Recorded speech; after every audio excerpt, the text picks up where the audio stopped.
Guys, welcome to my YouTube channel. My name is Roland. You already know me. If not, I am on YouTube living out my passion, which is helping folks like you remember who and why they are through any means possible. And my favorite is effective meditating.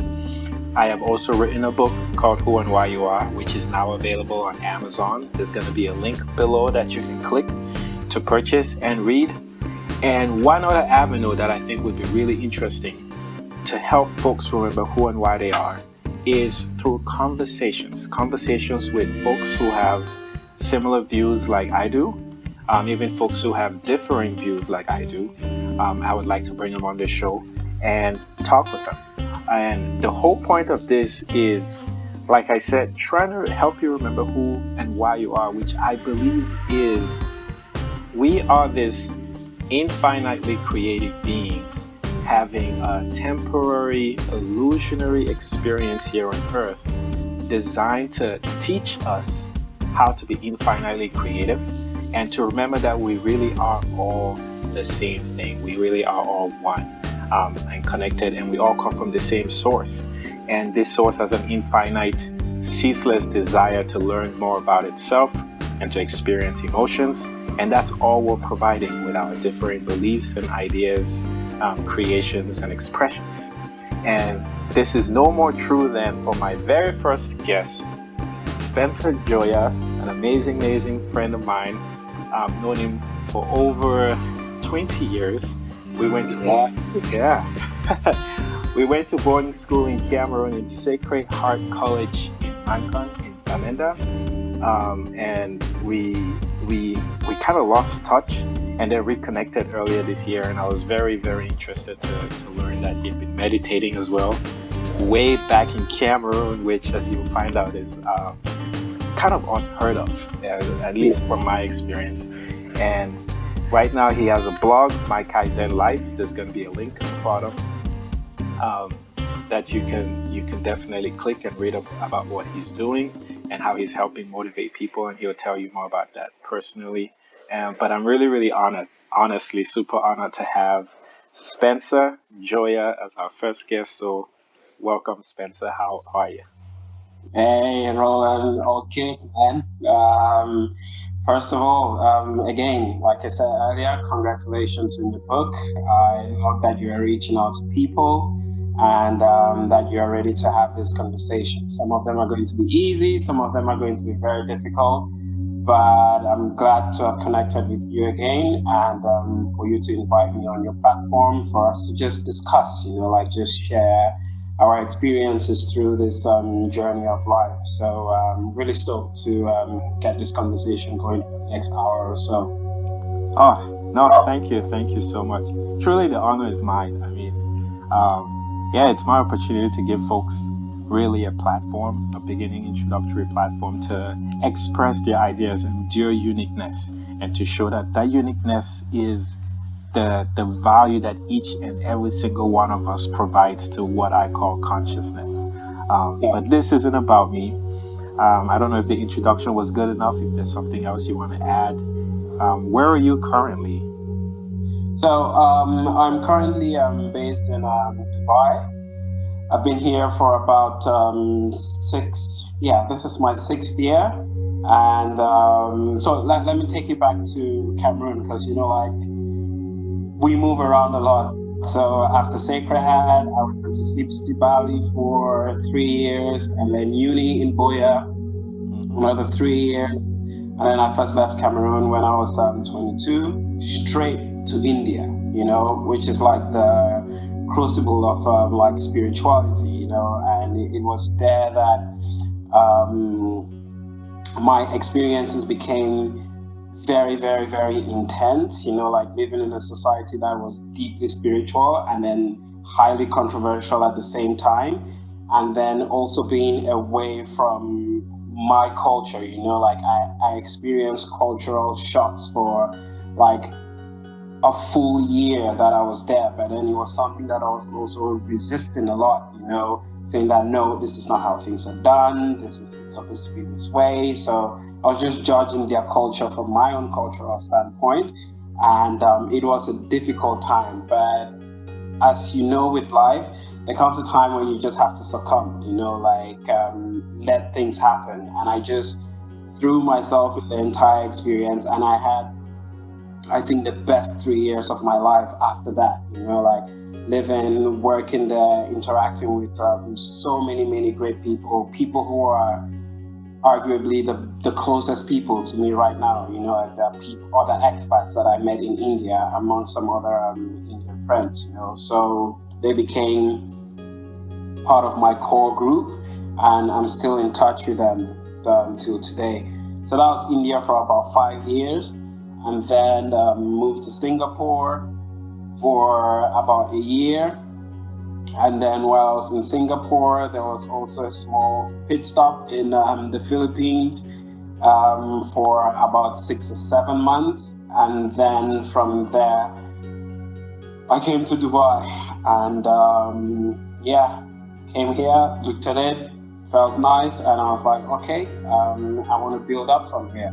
And that's what I've been doing, just living in Dubai. Oh, thanks so much for sharing that. That's an amazing, quick snippet of your life up to today. And it's enough to have a 2-hour conversation with all what you've just said. That's a lot to unpack. I could ask you questions. And one of them really has to do with, you talk about the cultural shocks you experienced when you went to India for the first time. Can you delve a little bit more on that, please? Kind of explain so that folks understand, anyone who is not from Cameroon or not from India even can understand what those differences in cultures might be, and maybe one of the 2 shocks that you experienced were. Yeah, so there's this thing that a lot of us who have been to India always tell our friends, people who want to know more. We always say you can't explain India. You have to experience it. It's not one single thing. It's a combination of millions of things which happen, which you then look and you be like, oh wow, this is different. Take for instance things like what I saw there. First of all, the manual labor. When it comes to building and construction. I saw women. Women were the ones who were carrying the sand, who were carrying the stones and going to the building sites. That was already one thing. I was like, why? How is this happening? And another thing, that the society is not when it comes to public. It's they are separated. There's a section for women, and then there's a section for men. On the bus, the women sit in front and then the men sit behind. There's just so many things, with us, if you ask someone if they've had food or if they've had a drink, that means you are offering to buy them food or a drink. Whereas there, it's a greeting, somebody says, hi, Roland, did you have lunch, And you could be like, no. And then he's like, why? Why haven't you had lunch? whereas back in Cameroon, if someone is like, hey man, have you had lunch? And you say no, he's like, fine, come on, I'll buy food, Yeah. So, and then also, and the biggest one was their way of life, one of the things, and I had already started pushing myself away from Christianity as a religion when I was already in Cameroon because of the way it was set up, But then when I got to India, I realized religion for them was a way of life. It was in everything that they did, from how they woke up and how they talked in the house, whether they're doing their mandala drawings, which is these flowers that they draw in front of their houses every single day, the interactions with people, everything was what, and I was speaking, to be specific, the Hindus, and everything came down from what their version of the Bible, which is called the Bhagavad Gita. Yeah. So that way of life, that way of presenting themselves to the outside world, and regarding each person as very, very unique to the point where each person to them is a god, where if you mistakenly step on someone, you apologize to him the same way, you make the same gestures that you make when you are praying, so like that's how they regard other humans, like each person is a unique entity, and just things like that. I was like, wow, like how are they able to function as a society, And then even when it came to wealth, like you would see, again, with reference to our Cameroonian culture, where and our educational system, where you were just taught like, hey, you go to school, you come out, you make money, and you're rich. It didn't matter whether you enjoyed what you were doing. It didn't matter whether it was something that you were doing to change the world. It was just about you becoming rich. Whereas in India, I met people who had made all the money in the world, but we would go out on a night, and there's this one time where one of our friends, he's a very close friend now, Jay, and to quantify, like his wealth, he's an architect, yeah, Yeah. and he used to work with his wife. Like he would do the exterior building, and the wife does the interior design, Yeah. and they have been running their own company for like the last 15 years. So these were on paper very, very successful people, Yeah. Now we go out, we're looking for a place to have an after party, and I'm like, guys, let's go to mine, and they come with a bunch of people. There's like 12 of us, 12 to 15 of us. We all know ourselves, So Jay, he has a driver on standby at every time, and he's like, hey, I'm not feeling too good. I'm going to chill here, And I'm like, hey man, just my room is yours. It was a 3-bedroom house, I was like, you can stay in one of the rooms. Matter of fact, stay in my own room, like it's more comfortable. And he's like, hey, don't worry about it. I'm just gonna just give me a blanket. I'm gonna lay down here on the carpet in the living room, And I'm like, this is not happening, like this will never happen back in Cameroon, like where someone who has the social standing, the wealth, and just being that person, there's no way he's gonna ever sit on the floor. Whereas in India, sitting on the floor is something that they do every single day, like every single time. It doesn't matter, like it's just a floor, like we are giving too much importance to it. So I learned not to give importance to certain things, like I argued with Jay for like 10 minutes, and he was like, hey, I've made up my mind. This is where I'm going to rest tonight, and there's nothing you're going to be able to do about it. Yeah. So, those small experiences, like just teaching me about what the things we value in life, and the things we pay too much attention to, which we really should not be doing. And so it was a huge transformation point for me, and it also meant dropping a lot of the social conditioning that I had grown around, So there are so many things that I learned that, all right, fine, this may be normal in my society where I'm coming from, but it's not necessarily normal over here. So I had to make some changes in my life, and I'm really glad that I did, because it's put me in a better place to understand myself, understand my purpose, know what my drive is, know what my core values are, and just how to move forward in life. So all of that was some of the things that I experienced in my 5 years of being in India, which I would never ever forget. Yeah. That's truly an amazing story. Thanks again for sharing, and kudos for Jay to be this humble guy who is, not opposed to sleeping on the floor. And I don't know if it's a dirt floor, but when I hear that, I think of grounding or earthing, like walking barefoot on. So and I don't know if that was the case, but you mentioned so many things. Like I said, there's so much to unpack here, and I've summarized it.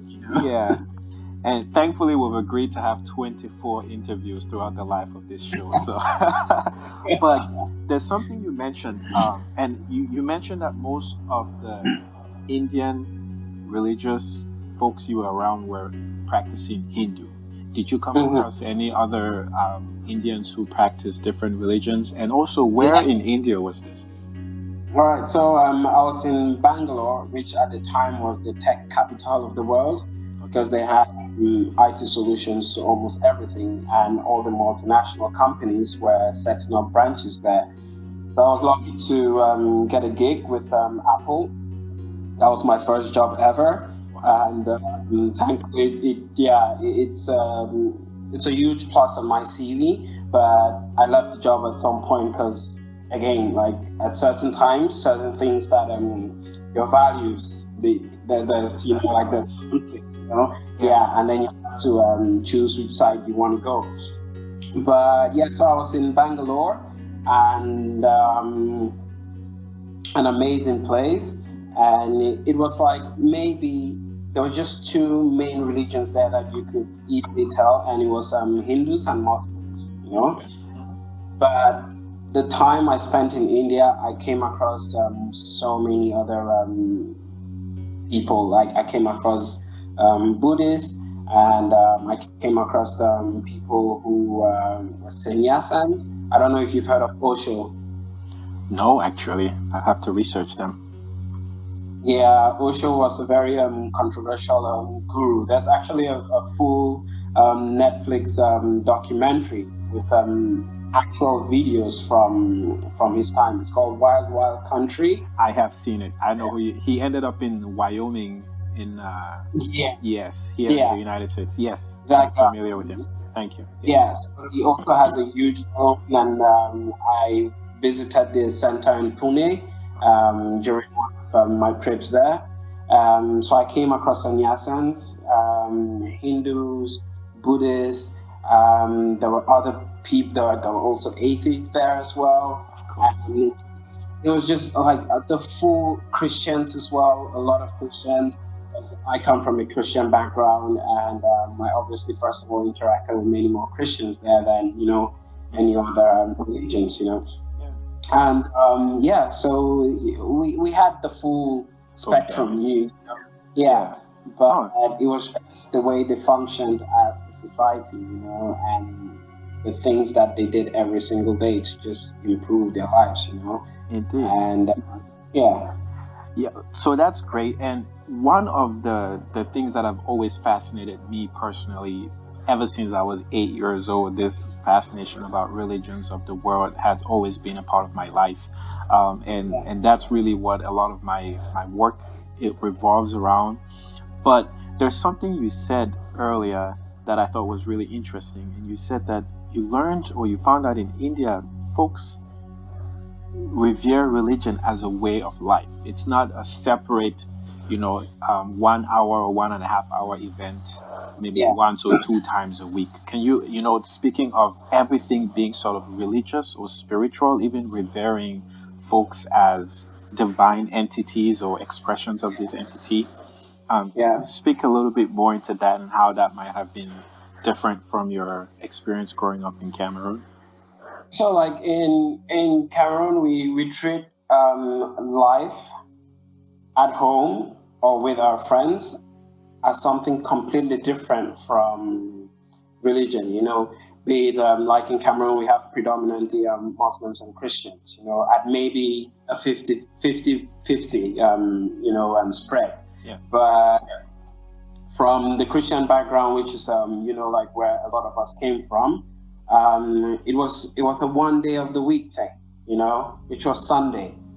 So you would go to church, you would sing the praises, and at least for my family, you would sing the praises, you would come out of church, you would shake hands with people, and then you go back to living life. Mm-hmm. It will be very, very rare to take, like all those practices or the constant bombardment of advice from the priest or the chaplain and all these people to actually implement in your life. Like the things you implemented in your life were things that you learned at home, not what was necessarily being taught by your religion, Whereas there, to them, from the moment they wake up, they are following a set of instructions or rules or paths or cues about why they are going about the day. To summarize, they were more mindful, as a result or as a byproduct of their religion, But you wouldn't see somebody and say, oh, this person is practicing this religion. It was just a way of life, like you wouldn't, no one was preaching, like no one was trying to convert another person, No one was guilt tripping anybody per se. Yeah, exactly. Like no one was guilt tripping you to being like, oh, you're not doing this, you're gonna burn in hell. Like no. Yeah. So India is one of those places where if you woke up and you be like, hey, I just found out I'm a god, like people will be like, we're glad you did. Yeah, welcome. It took you this long. Yeah, it took you this long to find out. Like it's that kind of place, Yeah, and not to say that anything, and I have to preface that by saying this, with my current understanding, right? We are here to express and experience creative ideas of what we think and who we think we are. But imagine, I want you to just tell me from your perspective what you would think the reaction would be like to somebody back home if you told them that you were a god, and how do you think the folks who heard that would react? Yeah. Okay. Yeah, that's blasphemy. It is not right. You think too much of yourself. You would have all the criticisms of and the vile ones, thrown at you, and that's just because I think like we have a limited understanding of what God in the traditional sense is, a limited understanding of our experiences here on earth, like I told you earlier, like that's why I moved away from Christianity as a religion, and I pick up points from every other religion that I come across, like they are all similar, like they all have similar stories, but there's some of them which encourage you to go out and find yourself, whereas Christianity, as it is taught in Cameroon, not around the world, like as it is taught in Cameroon, you are, hey, I am Spencer, I am here by the mercy of God, I don't deserve to be here, I am a sinner, I am worthless. You are guilt tripped from the beginning, so you don't have that drive to discover yourself, you don't have that drive to be the best version of yourself, and in so doing help the people around you become the best version of themselves. You're in a very, very closed and submissive state where you've been told, you've been advised, you've been constantly advised that you are not enough, so the first thing you're trying to do is prove to yourself and the people around you that you are enough. So you are in bondage all the time. But every time you almost get there, you are reminded again, like you're not enough. You're not enough. Yes. Whereas out there and across my travels, it has always been like you are enough. You are capable of doing anything that you want to do. And if you needed some kind of navigation, this is like, yeah, you could read this, you could do this, you could experiment with this. It's all about finding about who you are, and what your life goals are, what your dream is, like how do you get to them, like how to quiet your mind and, all of that, So like they didn't teach us meditation in Christianity. They didn't tell us, they didn't advise us on the power of reflection, Whereas when I look at the temptation of Jesus for 40 days and 40 nights, that is something which, if I was to tell somebody about today, someone who's never heard about Christianity or someone that I'm teaching Christianity, I'll be like, hey, those were 40 days for him to go and find himself, to understand who he is, through reflection and self-awareness. And then I will bring in meditation into it, because that's a lot of people think like meditation is easy. It's not easy. Like the minute you sit down, your brain just goes like it's Yeah, all place. Like it's one of the hardest things that I've ever participated in. Like, and every day it is the same. So with other religions, I just try to grab what I think it's going to help me, what's going to make me evolve into a better version of myself, or not necessarily a better version, just an understanding of myself, yeah, So that's why I'm very, very interested in looking at, like, oh, what are they reading? Like, what are their mantras in this religion? Like, how does it work for them? Like, what's the meaning of this? What's the value of this?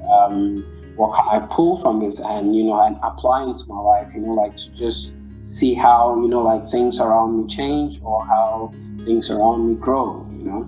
absolutely. Spencer, I seriously cannot say enough about how perfect you are as a first guest.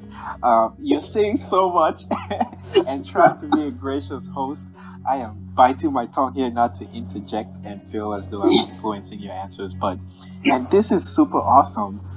And we haven't even gotten to the meat of the conversation. We haven't even gotten to No, the meat of the conversation. But no, and let me just say, because you would have people listening to this and they will think I am bashing Christianity.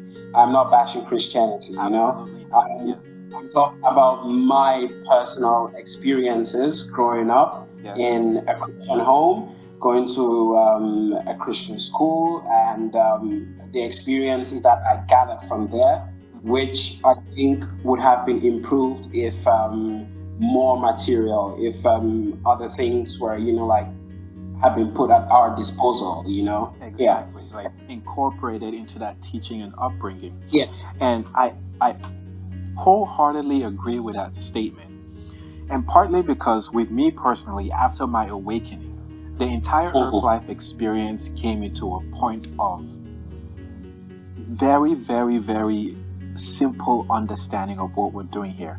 And that understanding, the one reason why I really appreciate it was because it wasn't exclusive. There wasn't a special club for certain people. It made sense Yeah. why there was a Christianity, why there was Hinduism or Buddhism. All of it came to a Yeah. head for me. And I say that to augment, not to augment, but to just piggyback off of your earlier statement when you said all these religions are really similar. You've gone to different Yeah. cultures, you've seen how they practice your religions, and there are similarities in all of them. And Yeah. all of that came to a head for me. And the one thing that always got to me was the heads of these religions, like Buddha, for instance, or Jesus Christ, right? They didn't start Christianity or Buddhism, for instance. And Yeah. my great question was, but what did they have available to them to be able to attain this level of awareness or a level of perception or a level of consciousness? Yeah. And focusing or playing with your breath and thinking in any form, which boils down to practicing meditating, was kind of like Mhm. your go-to. And Yeah. you are right. In the Christian upbringing in Cameroon, where you and I have extensive experience in, the idea of meditating is so foreign. It's not really part of our upbringing, and that has been one of my biggest gripes, especially since after I discovered the practice and how much it has changed my life personally. And I really wish that as as we're speaking about this, more and more people take meditating seriously Yeah. and go into the practice because you can add to this. Growing up in Cameroon, what would anything outside of a religious practice like Christianity or Muslim be attributed to in your mind if it wasn't one of the two? Yeah, it will be just us two, like in Cameroon. Like you don't have access Yeah. to. Yeah. It's one of the things which, when people ask me, like, what are you grateful for? And the one thing I always say is access. Hmm. That I have been in the last decade of my life. I've had access to just so many, many, many, many, many, many things, and it's the one thing that I am really grateful for, because I now know that I did not have a lot of it when I was growing up. It was just access. Yeah. So if we grew up in a society where we had access to other things, other books to read, like other ways of praying, and just other ways of living life, I think it would have been a different society than what it is now. Like, look back, it's not a happy place, it's not a safe place to be in, and people barely get by.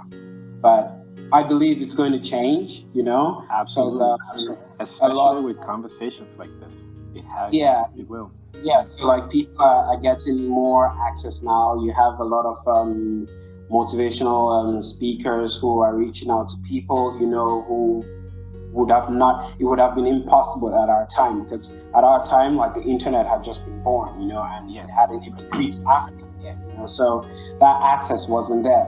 So you have people now who can decide to read about anything, and they'll go online and they'll be able to find it, So I think that's one of the things which is going to be able to help to change that society, like back home in Cameroon. I really hope it does, because I just think there's a lot more that I would wish I would have had to be able to, I would have maybe reached this version of myself at a much younger age if I had access to certain things.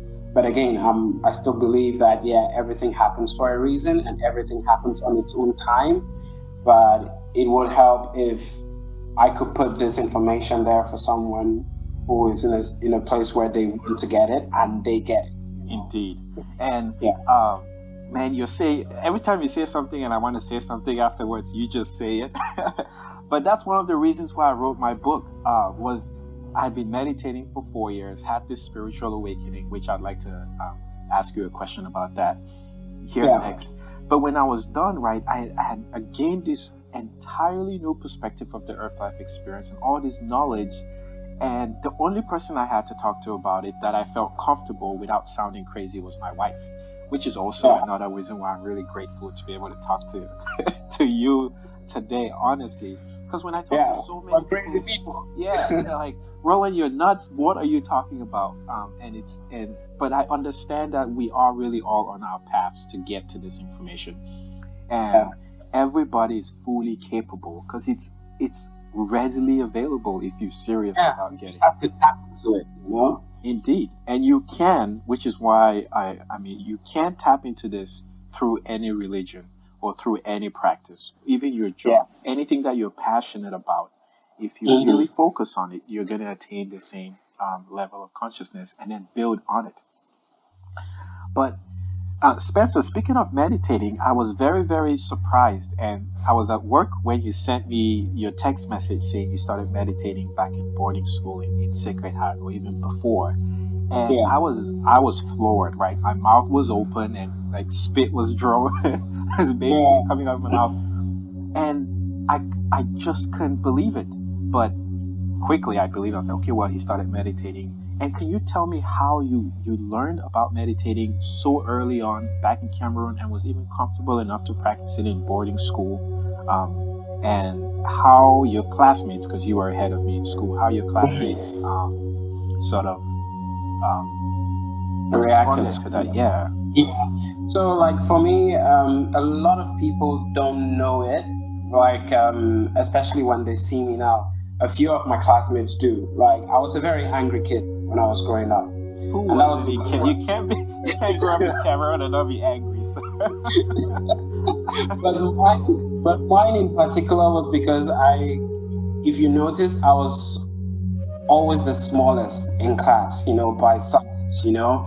So I was prone to bullying, I couldn't play with other people because they would just push me aside, and it started right in primary school, and it used to really, really frustrate me. So I always used to have this pent-up anger in me, and I would just take it out on the next available person, So that made me to grow up as a very, very misunderstood kid, So something would happen, and I'm going to be there, and then all eyes and fingers are like, oh yeah, it's obviously Spencer, and I'm trying to be like, hey, trying to explain myself, but then I'm not given the chance to, and I'm just brushed aside for being too small, and it really, like, that was the one thing, like, it just used to piss me off so bad, oh man. Like when children, they are learning how to speak, but then it's just frustrating for them because they can't really communicate, so they just cry, they just scream, like, and that's how I felt, as a kid, and then transitioning into a teenager, someone whose emotions cannot be communicated properly, like where my input wasn't ever necessary or looked at, so it felt like I was beaten down every single time at every single stage. So that got me in a place where I was really, really angry all the time. My dad is someone who had also traveled the world, and he also, in his early 20s, he had come across meditation, and other practices to really just center yourself.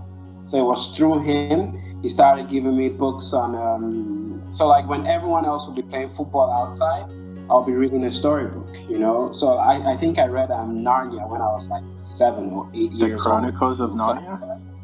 Yeah, because I was lucky to be in a school where we had a really, really, I was in PNU Bamenda, so we had a really good library. So like I would spend my time there reading books. And even when I got to Sacred Heart, I read The Hobbit when I was in Form 1. Wow. Yeah, I read The Hobbit. When I was, and that's like I was like 13 years old, Mm-hmm. But I was just reading all the time because I just couldn't play. I didn't have the energy to cope with people playing outside, so I read. So my dad then noticed that, all right, I like reading, and he was like, okay, let me try this. So he started giving me books on metaphysics. I don't know if you know about metaphysics. A little bit. Yeah, and the science branch of metaphysics, so it will be stories about Newton, Einstein, all the great scientists and how they used to live, like the things that they used to do in their life, how they used to, concentrate and find these spaces or these pockets, like to be, for their thought processes to work, and how they also used to meditate, like they used to have these very, very, very long moments of introspection, and then they come out with this great thing that has always been there, but they're able to, translate it into something, and they just Einstein it, and just bring it out into the world as this, this super complex formula, whereas to them it was just like, oh, this just clicked, and then they just knew exactly what to do. So reading metaphysics, a lot about metaphysics, understanding life, understanding what the cosmos is, and how that energy is readily available to me, and life around me, everything. We are all just the cosmos, just experiencing itself, Slowly, I started developing a much calmer attitude towards the world, because that was who I was angry at, and myself. So slowly I started developing a calmer attitude and approach towards the world, towards people, and again, through many, many, many, many hours of cumulative hours of breathing and just having these moments to just be myself, I then learned how to meditate, and it has continued for a long while. But back in school and in Cameroon, it wasn't something that a lot of people knew. I think there were maybe Spencer, sorry to cut you here. There's something you said that caught my attention. I mean, everything you're saying is catching my attention, but you said that you learned by reading, I don't know if it was specifically the metaphysics books, that the cosmos, that we are basically the cosmos experiencing itself. When did you attain this realization? I think I was maybe 16 or 17 when sorry for my French, but that's fucking nuts. Are you kidding me? That is nuts. But I mean, it's entirely true, of course. I literally, I was aware of this, so that's another big difference about a spiritual awakening. Is before you actually believe this stuff and wholeheartedly Yeah. understand it, somebody listening might hear this and say, oh, well, of course, maybe the cosmos, we are the cosmos experiencing itself. But Mm-hmm. until you actually experience that remembrance in a drastic transformational way, you never Yeah. truly understand it. You're just only aware of it, like just like you're aware that, or let me say this, like we were, somebody somewhere was aware of the fact that you could fly a space rocket and deliver satellites into space and then land the rockets back, right? So Yeah. Yeah. that's SpaceX and Elon Musk. But we never knew it because we hadn't experienced it. So until No. until SpaceX did it, now it's like the norm. Like, oh well, Yeah. of course, Yeah. like, you Yeah. know, yeah. So there's a huge difference between being aware of something and actually knowing something through experience. And at Yeah. 16 years old, right? That's what, form five, Even from before. even before form five. Yeah, Yeah. that's Yeah. amazing. Because I was in Cameroon for 14 years, and I had never ever, if Jesus Christ wasn't my savior, right? This was blasphemous thinking or talking. I know. and I so know. and so I'm super fascinated by that, and sorry, I just had to bite on that. But go ahead. So you're in school and you're meditating. How? Yeah, and, this was back in Sacred Heart, and I think maybe just like two or three people knew that I used to do this, and I'll have to sneak away to do it because, again, you don't want to be bullied, you don't want to be called names, you don't want to be seen as a weirdo, so to find my own space, like to go out and do these things. And I think it was just I think maybe it was really just Fun Quentin, like he's one of the people who actually knew, like, all right, this is Spencer, he's on that trip, So, Yeah. and again, sometimes you're lucky to have people around you who don't judge you, like who understand you and stuff, So he was just one of those people who, like, he just got, he's like, yeah, Spencer does this every now and then. That's just who he is. No need to interfere with it. No need to ask him a lot of questions, So it was something that I kept away from a lot of people. But then, fast forward into, say, like 3 or 4 years later, when I'm now in high school in CPC Bali. Okay? Yeah. And that's when I stopped being afraid to tell people about meditation, and not just about meditation, but about the link that we all have with the cosmos, how our minds are all connected, how we are all one ball of energy, Yeah. and how thoughts do create things, how thoughts actually become things. And in metaphysics, there's so many experiences so many experiments that you do, like there's candle experiments, like there's thought experiments, there's it basically just it makes you understand why certain things happen and how they happen, and one of the favorite ones that I used to enjoy playing with people in high school was the thought one, where I'll be like, don't look at this person, but just think intently about this person. I swear to God, they're going to turn and lock eyes with you. And that used to happen every single time, Yeah. So like that's when using all those, like those techniques, or I'll be like, hey, just think intently about this thing and see it happen, where people then started, like the people around me, they started believing that, okay, their thoughts could actually translate into material things, like it, depending on how much work they put into it, And from then on, so I think someone called me the Antichrist at one point, but like in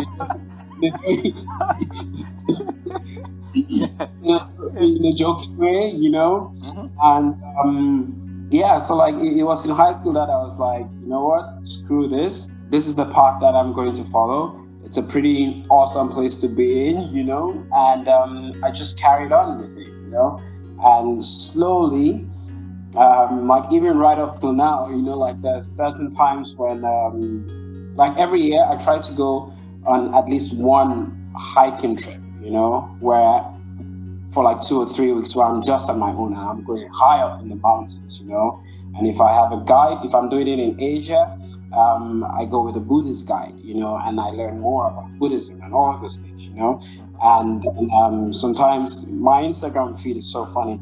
So sometimes when like I post pictures of me like practicing and stuff, and some of the guys from high school, they just come back and are like, man, we knew that this is how you were going to end up.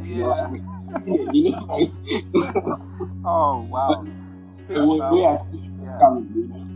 So, I mean, speaking about people on their paths, I mean, you discovered yours way early back in Cameroon, of all places, and that's really, really beautiful to share.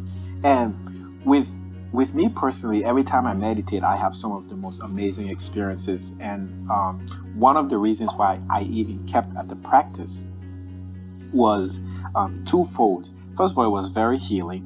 And secondly, the practices, even though they were really scary at first, they were only scary because nobody and nothing, no amount of schooling, no amount of Christian teaching religions had prepared me for what would happen when I started meditating. I just had no idea. Yeah.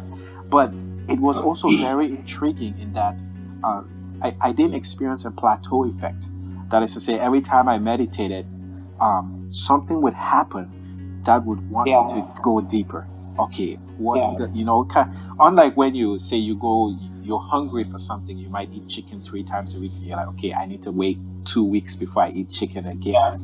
With meditating, it was, okay, I need to go meditate right now. I need to go again. I became addicted to the practice, and the only cure was more meditating. But with you, have you had some pretty unusual experiences that you don't mind sharing while you were meditating? Not really unusual, I just once which I've had a lot of aha moments, while I've been meditating, because for me, as I became more experienced in meditating, it stopped being something to quiet my mind down, but more to be to just let my mind explode, like to let all those thoughts. That's when they actually do their worst, the furthest that they can run. And for me, it's been a bunch of many things. I can't really pinpoint one of them, sure. But now, every time that I meditate, it's more of like I get confirmations, for certain things, because I go out every day and I try to be mindful of every single thing, and those things affect my mood, like they affect my productivity, they affect the way I am for the rest of the day till the time that I come back to meditate again, Mm-hmm. So sometimes it's during the meditation sessions that something finally pops into my head and be like, hey, this way you were feeling at this time, it's because of this, So I use meditation now to just check my emotions, like to make sure that I am at peace with myself, that I am calm, and that I am centered, like that's what I use meditation for now, is just to center myself, Mm-hmm. And there was one of the experiences I had most recently was I changed my car rental company, and the previous company, they had to refund my deposit, and it was taking them forever to do it, Mm-hmm. And I go to the company and I'm talking to one of the attendants, and he's just, like when someone is not paying attention to you, your problem is not their problem, it's the company's problem, but they don't realize that they represent that company. Yeah. Mm-hmm. And I lost my cool, or I think I did, but when I tell this story to people, they're like, no, you didn't lose your cool, you just told him how it is, Yeah. So what I said to him, I was like, hey, like, you are wasting my time and you are wasting your time, You shouldn't have made me come here if you are not ready to give me the deposit back, Mm-hmm. This does not look good for you, it doesn't look good for me, it doesn't look good for the company. if you were the one running this company, if this was your company, this is not the way you'll be talking to a customer, Mm-hmm. And then I left. But in me, I was driving back to work, and I think like 6 minutes after I got into a car, I got at an intersection. I didn't clear my left, and I went in, and someone hit me. Oh. Mm-hmm. And when I came out, I was like, "Oh shit! I've been in an accident." Well, I'm safe. It was a truck, so no one was hurt. Like he hit the back left side of the car, so it spun around at the intersection. And then the a couple of hours later, I'm back at home, and I'm going through one of my sessions, and I was like, "There was a disturbance in your force today," And it went right back to that conversation that I had with that guy, And then I was like, maybe I should have been nicer, like maybe I should have been calmer, maybe I should have put the case through in a different way, So those are the things that affect me today. Those are the things that affect how the rest of my day goes on, And had I decided to take a step back from that conversation, the accident probably wouldn't have happened, it's just the cosmos telling me like, hey, you need to realign yourself again, this is one of those curveballs that life throws at you, and then you realize, oh, okay, I need to straighten up, I need to realign myself. So that's just one of experiences. If I had not been practicing meditation, I would never have been able to come back to that particular moment and be like, hey, this is where the shift in the force, occurred.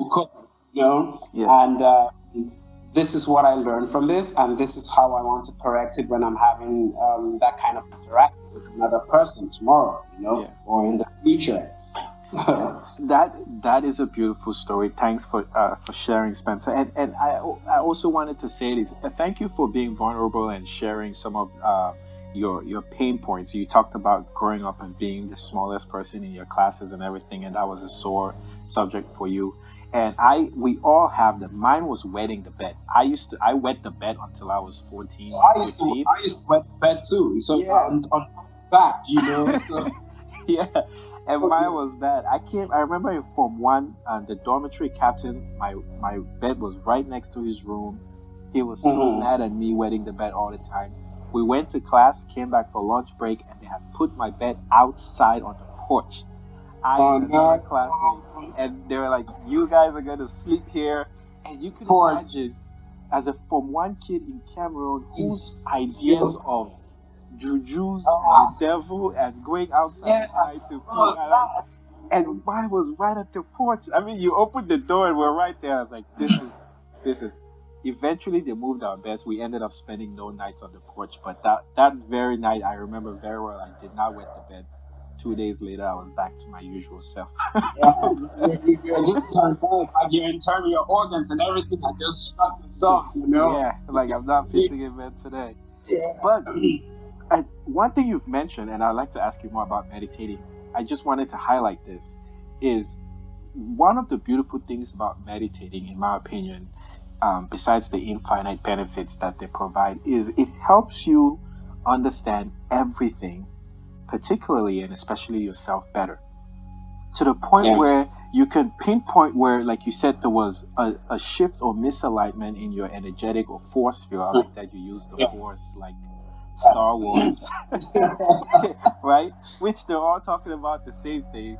But I like that you mentioned that you were able to pinpoint where the shift in the misalignment occurred, and then learn from that, which is entirely why we are here on Earth. We're here to express authenticity and then see how the universe responds to it, and then learns from that, and then from there we shift a little bit. We shift, so that we're back to, sort of centered or aligned with the universe. And I say that to say this, and not to put anybody down with where they currently are as they journey through life on Earth, because we're all brave souls to be here. But another person would not be able to see how their actions led to that point. They might even use that to pass the blame further away from themselves. You get mad at the driver, blame maybe say Satan or God or something Yeah, else. It, throw it on some curse, like someone's cursing you, like exactly. Yeah. it becomes easy to just blame everything else and everyone else but yourself, It really does. And meditating has, amongst many things, taught me how to really, really look at myself as the co-creator of my experiences and my perception of those experiences. And that story you shared was really beautiful. And I'm glad you're safe. Hopefully you got your money back. Plus, I saw you on Instagram driving a different car, so I think you're fine in that area. But a lot of people are interested. So on my channel, I have, I think, one video on how to meditate. I need to make another one. And there's so many ways you can do this. Would you mind sharing how you meditate? Yeah. So, what I do a lot of times, I do guided meditations, which I use this app called Calm. Okay.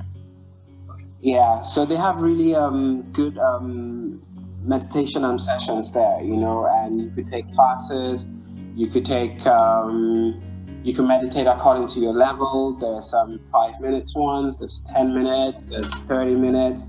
There's the guided ones they call the daily calm, which is like 10 to 12 minutes every day. And you basically have someone telling you what to do, how to breathe. They always have different, I use it a lot because they have different themes every single day, Today it could be about mindfulness, tomorrow it could be about controlling anger, on another day it's about dealing with loss, another day is how to be more productive at work. So it's a wide range of topics, So besides being able to meditate on my own for an extended period of time, I do like that it touches on everyday topics, So it helps you focus on certain things which you may have missed by doing your own meditation sessions. So that's how I meditate most of the time. And for me, it's when I do it, it's usually in the morning. Okay. So I do it as it's the first thing. As I wake up, I launch the app on my phone, and I do it right there in bed. Sometimes I come out here into the living room and I sit on the couch or on the carpet, and I have my meditation session. Sometimes I do it at work. So I just go outside for a walk, and I just sit down somewhere on the bench and I close my eyes and I meditate. Yeah. And it's funny because sometimes my colleagues may be like going to lunch or coming back from lunch, they see me, and then later they will be like, "Hey, were you meditating? Like, what were you doing?" I was like, "Yeah, I was meditating." Oh wow, that's cool.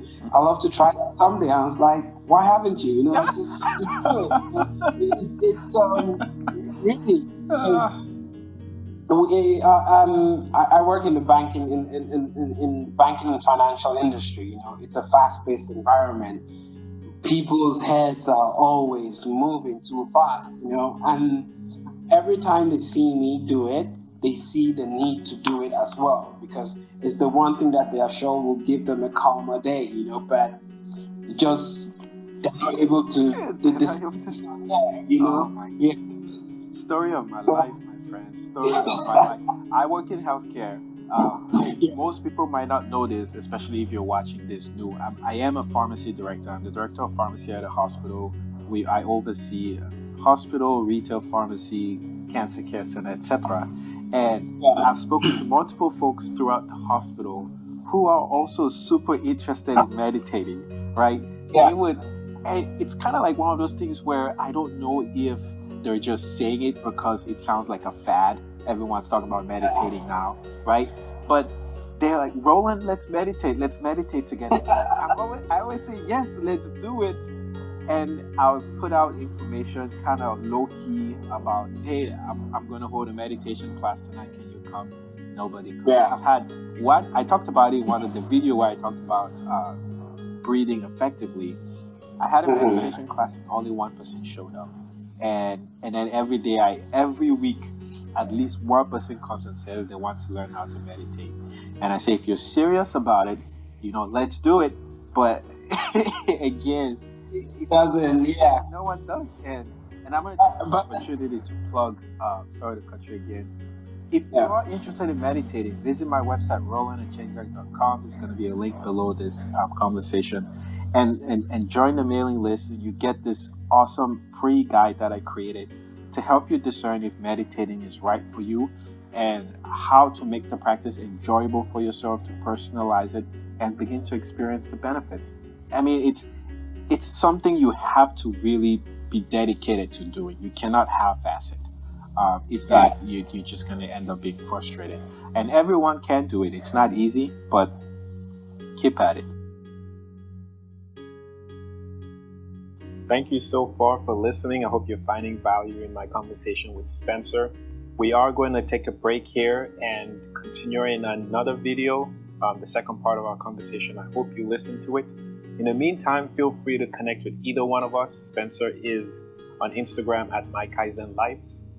He's got a blog, mykaizenlife.org. Visit, read up, and improve your path towards enlightenment. Same with me. Go ahead and purchase the book on Amazon, Who and Why You Are All You Need to Remember.